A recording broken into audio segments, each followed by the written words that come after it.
Vous vous réveillez fatigué le matin, vous avez l'impression de dormir suffisamment, un nombre d'heures suffisant et pour autant, vous êtes épuisé en journée.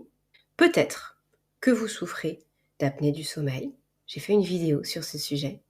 Peut-être que vous souffrez du syndrome des jambes sans repos. C'est une autre possibilité qui vient altérer la qualité de votre sommeil. Alors aujourd'hui, je vais vous parler du syndrome des jambes sans repos ou alors du mouvement périodique des jambes pour la nuit. C'est la même chose, ce sont les mêmes caractéristiques, les mêmes symptômes, sauf que pour la nuit, on va parler de mouvement périodique des jambes et de façon globale, on parle du syndrome des jambes sans repos. Alors, ce syndrome des jambes sans repos consiste à avoir des mouvements irrépressibles des jambes, voire même des bras dans un état un petit peu plus avancé. Et souvent, le soir, quand on est plus fatigué, ou alors quand il fait froid, ou alors la nuit, ou au moment du coucher, ou alors dans certaines situations de vie un peu plus particulières. Je pense par exemple à la grossesse, je pense par exemple en lien avec la prise de certains médicaments. Ces mouvements irrépressibles, c'est un petit peu comme si vous aviez quelque chose entre la gêne et la douleur, une sensation nerveuse dans la jambe qui vous oblige à bouger cette jambe ou ce bras. Souvent, c'est plus exacerbé avec l'âge, mais il y a certains enfants qui peuvent souffrir de ce syndrome des jambes sans repos. Donc on bouge la jambe et puis ça va mieux jusqu'au prochain moment où on doit bouger la jambe et parfois ces moments sont vraiment très fréquents. On va devoir bouger comme ça de façon non-stop pendant une demi-heure, 1 heure, voire plus. Au bout d'un moment, ça devient presque douloureux, mais c'est surtout psychologiquement et nerveusement que c'est le pire. C'est pas tant les douleurs dans les membres. Comme je vous le disais, il y a certains médicaments qui exacerbent le syndrome des jambes sans repos ou même qui sont un terrain favorisant. C'est-à-dire que avec la prise de certains médicaments, on peut se retrouver comme effet secondaire le syndrome des jambes sans repos.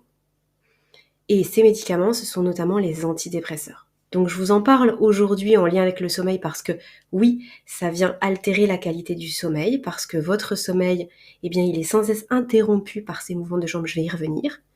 Et puis parce que ça peut nuire à l'endormissement ou au rendormissement la nuit, mais aussi parce que y a énormément de personnes qui prennent des antidépresseurs en lien avec le sommeil pour pouvoir mieux dormir et qui se retrouvent avec ce type de symptômes. Et donc c'est important de dire que oui, ça existe. Moi je l'ai vécu, j'ai effectivement pris des antidépresseurs pendant toute cette errance autour du sommeil qui a duré 15 ans pour moi. Et effectivement, le syndrome des jambes sans repos avec des mouvements périodiques de jambes la nuit est apparu. Ça m'a extrêmement pénalisée, notamment pendant mes grossesses, où c'était infernal. Ou alors pendant des voyages en avion où j'étais longtemps assise, où je pouvais parfois avoir froid, ça me rendait folle. Et je sais que c'est le cas pour beaucoup, beaucoup d'entre vous. Vous êtes nombreux à m'écrire autour de ce sujet-là, et je le vois aussi chez certains de mes clients. Donc c'est vraiment un sujet délicat parce que c'est pas un sujet sur lequel on va avoir des réponses fermes et définitives. Je reviens déjà sur la façon dont on va diagnostiquer ce syndrome des jambes sans repos. Je vous parlais des tests du sommeil et je vous disais aussi que justement c'était problématique parce que ça venait entrecouper vos phases de sommeil. Pour rappel, la nuit c'est pas linéaire, il y a plusieurs cycles de sommeil qui s'enchaînent et dans ces cycles de sommeil vous allez avoir différentes phases. Il y a des micro-réveils qui existent entre les cycles de sommeil, c'est normal, ça ne constitue pas un souci au niveau du sommeil, c'est physiologiquement fait comme ça. En revanche, quand vous avez des mouvements périodiques des jambes, lorsque vous souffrez de syndrome des jambes sans repos, eh bien vous allez avoir des mouvements comme ça, opportants des jambes toute la nuit, et ça va venir créer des micro-réveils pendant vos différentes phases de sommeil, donc ça peut venir les interrompre.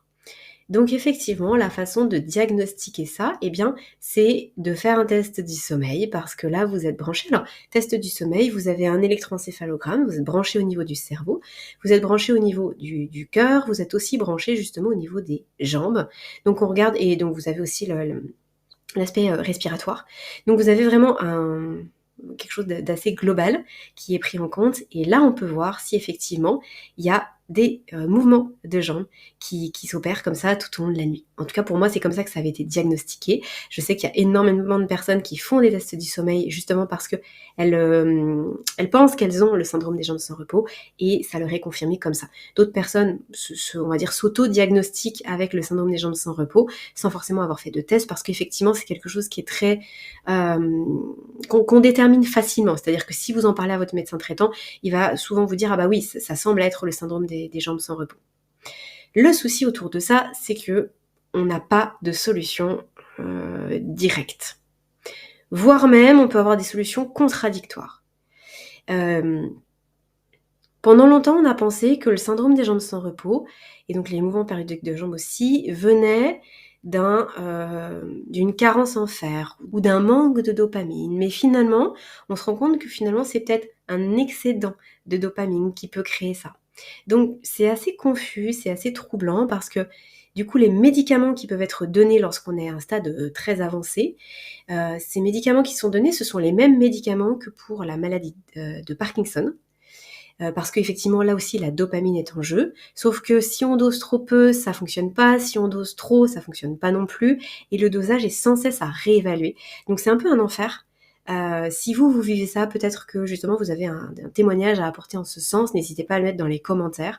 Je sais que ça peut vraiment être un enfer pour certaines personnes. Moi, j'ai la chance que... Enfin, j'ai la chance. Je sais pas si c'est une chance, mais en tout cas, le fait est, c'est que ça a été extrêmement marqué pendant ma première grossesse.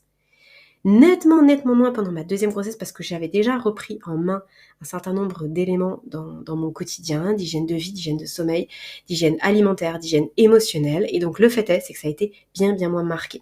J'ai encore de temps en temps, si je suis très fatiguée, selon la position dans laquelle je peux être assise, s'il fait très froid, ponctuellement, je peux avoir comme ça quelques mouvements de jambes qui va me gêner, mais pour le coup, c'est plutôt en soirée et ça va pas me gêner pendant la nuit, ou du moins, si c'est le cas, je m'en rends pas compte. C'est-à-dire que je peux peut-être en avoir quelques-uns, mais c'est pas suffisamment significatif pour que le lendemain, je me réveille en ayant dormi 8 heures et en me sentant malgré tout fatiguée, parce qu'il y a eu toutes ces interruptions et donc le sommeil ne peut pas être complètement réparateur. Donc pourquoi je vous parle de mon expérience ? C'est bien parce que je pense que la façon dont on s'alimente, la façon dont on gère nos émotions, la façon dont on va accorder du temps, de la place et des bonnes habitudes de sommeil réduit le syndrome des jambes sans repos. Je pense que tous les troubles métaboliques qu'on peut avoir ou fonctionnels ou au niveau hormonal vont induire plus de problèmes des jambes sans repos. Donc déjà, avant de penser à une quelconque méditation, je pense que ça vaut le coup de mettre vraiment au point une superbe hygiène de vie alimentaire et tout ce que je viens de citer pour éventuellement se donner la possibilité et la chance de ne pas avoir besoin de prendre de médicaments parce que, encore une fois, c'est pas anodin. En plus, il y a des effets secondaires et puis ça ne résout pas forcément le problème.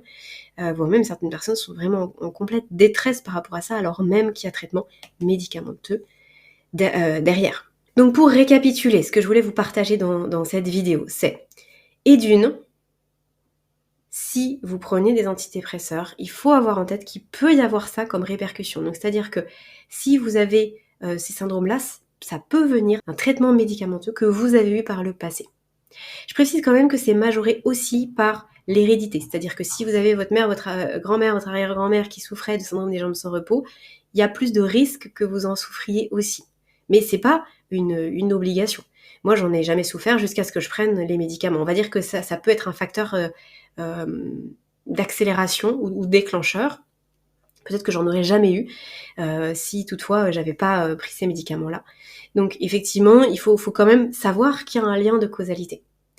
Le deuxième point, c'est qu'en fonction de ce que vous faites, de vos habitudes de vie, de vos habitudes alimentaires, etc., eh bien, ça peut soit exacerber, soit réduire. Donc, avant de se dire que tout est fichu et que il faut forcément un traitement médicamenteux, on peut se dire ok, je vais peut-être soit me faire accompagner parce que j'ai aucune idée de par quoi commencer, soit je vais changer des choses dans mon alimentation parce que je sais que je dois le faire depuis longtemps, changer des choses vis-à-vis de mon sommeil, vis-à-vis de ma gestion des émotions, etc. parce que il va y avoir un impact.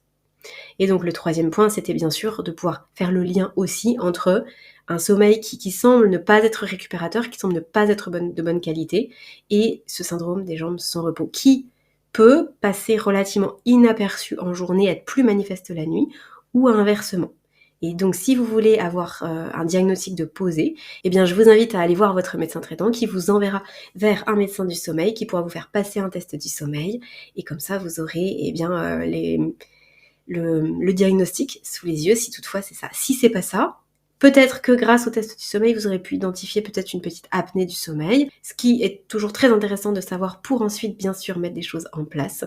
Et si c'est pas ça, mais ça peut être au niveau de la respiration nasale ou respiration buccale, on sait qu'il n'y a pas les mêmes répercussions sur la qualité du sommeil. Et donc voilà, tout ça c'est à prendre en compte. En tout cas, si on se sent tout le temps fatigué, qu'on a l'impression de dormir suffisamment, il faut investiguer. Là, je vous ai cité 3 raisons et on a beaucoup développé le syndrome des jambes sans repos, mais il peut y avoir d'autres éléments à prendre en compte. Donc, n'hésitez pas à creuser, à vous faire accompagner, à prendre rendez-vous avec moi si vous voulez qu'on analyse certaines choses au niveau de vos habitudes, ou aller voir bien sûr votre médecin traitant pour lui en parler.